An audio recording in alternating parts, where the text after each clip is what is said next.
저는 선생님 책을, 그러니까 저희 아이가 9살 때 지금 5학년이거든요. 정말 적재적소에 만났어요. 그래서 저는 8살 때 이 아이가 약간 경계선이라는 진단을 받고 그러니까 어떻게 행동을 해야 될지 몰랐는데, 그러니까 그거를 알려줬던 인상심리사 선생님도 그러니까 이렇게 학습을 시키세요라고 했는데 방법을 잘 모르겠더라고요. 근데 선생님 책을 딱 읽은 순간 아이에 대해서 A부터 Z까지가 이렇게 쫙 어떤 아이라는 게 그려지는 거예요. 그래서 우리 아이는 다른 아이들하고 다르구나를. 그러니까 저는 첫째가 있어서 첫째 아이는 또 여자이고 전혀 그런 게 없거든요. 그래서 모든 아이는 다 우리 딸 같은 줄 알았었어요.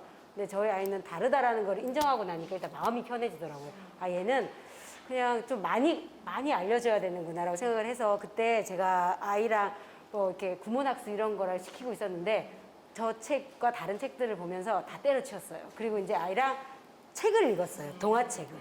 한글을 전혀 못 뗐거든요. 1년 내내, 1학년 내내 한글을 못 뗐어요. 근데도 선생님이, 그러니까 아이는 되게 선생님이 여기 적어 놓으신 것처럼 너무 순진하고 밝고 해맑아요.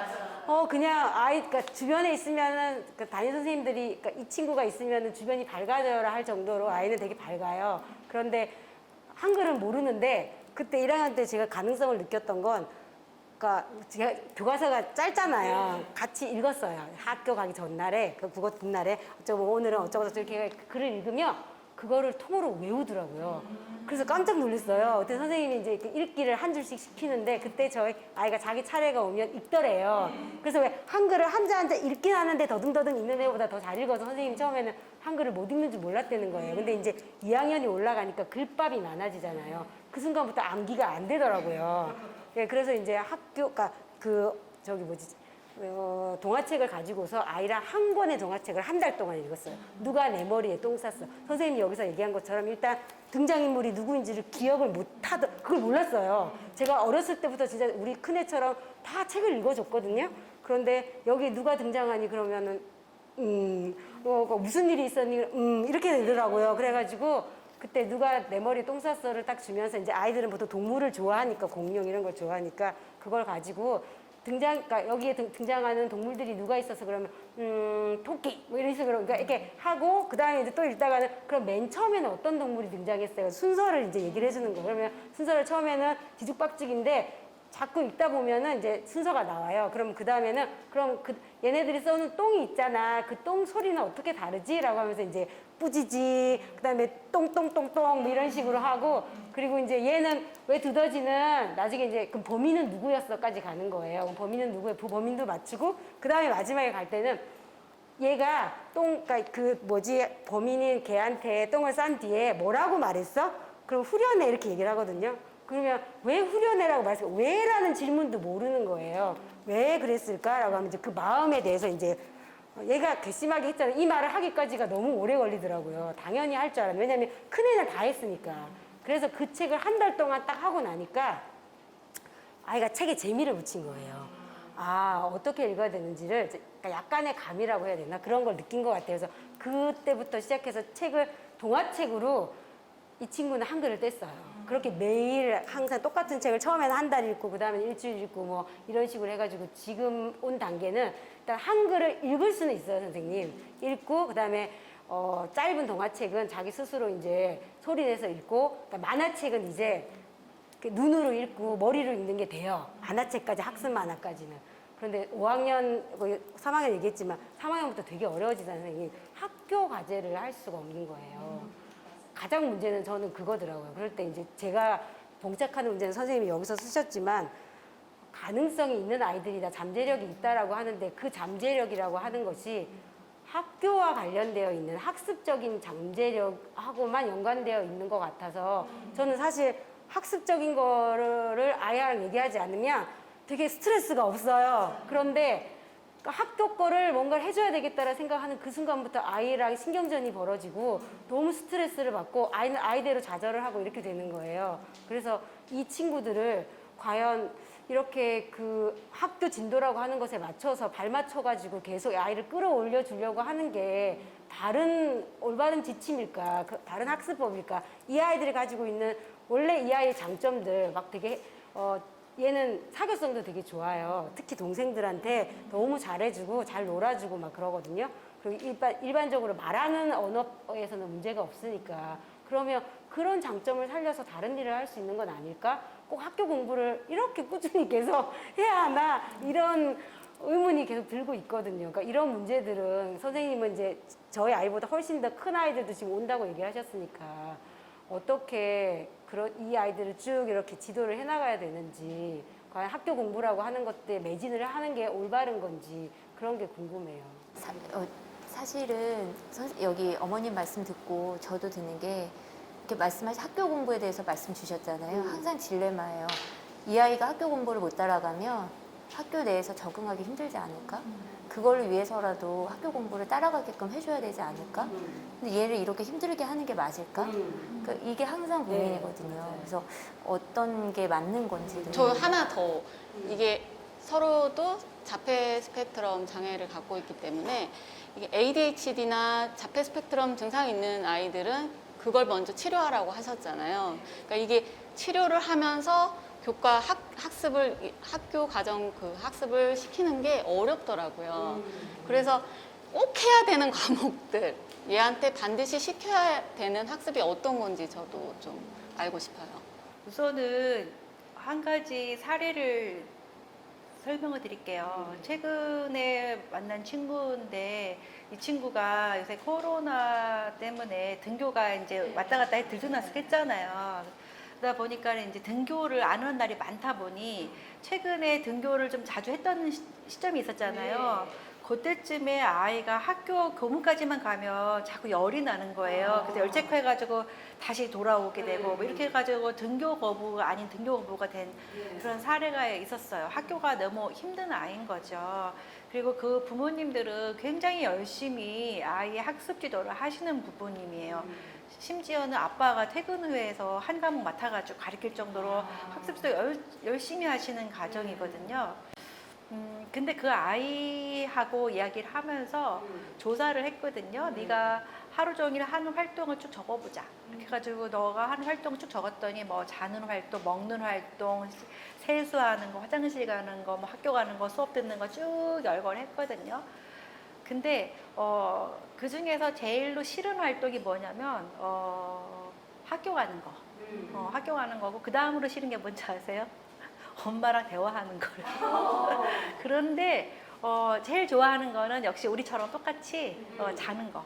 자는 걸 좋아하고 그 다음에 좋아하는 것은 이제 먹는 거. 급식 학교 가서 급식 먹는 거야. 집에서 먹는 거 아니고. 참 좋아하죠. 근데 제가 놀랐던 것 중에 하나는 앞에서 있었던 좋은 활동 중에 하나가 수업 듣기가 있었어요. 이 아이가 수업을 듣는 게 너무 좋다는 거예요. 등교는 싫은데 수업을 듣는 건 좋다는 거죠. 이거를 우리 한번 생각해 볼 필요가 있다고 저는 생각이 들어요. 뭐냐면 우리 부모님들 생각에는 공부를 못하면 학교 적응이 어려울 거다라고 생각하지만 이 아이는 공부 됐다 못하거든요. 정말 못하는데 학교에서 수업 듣고 있는 그 시간은 너무 좋다고 말을 해요.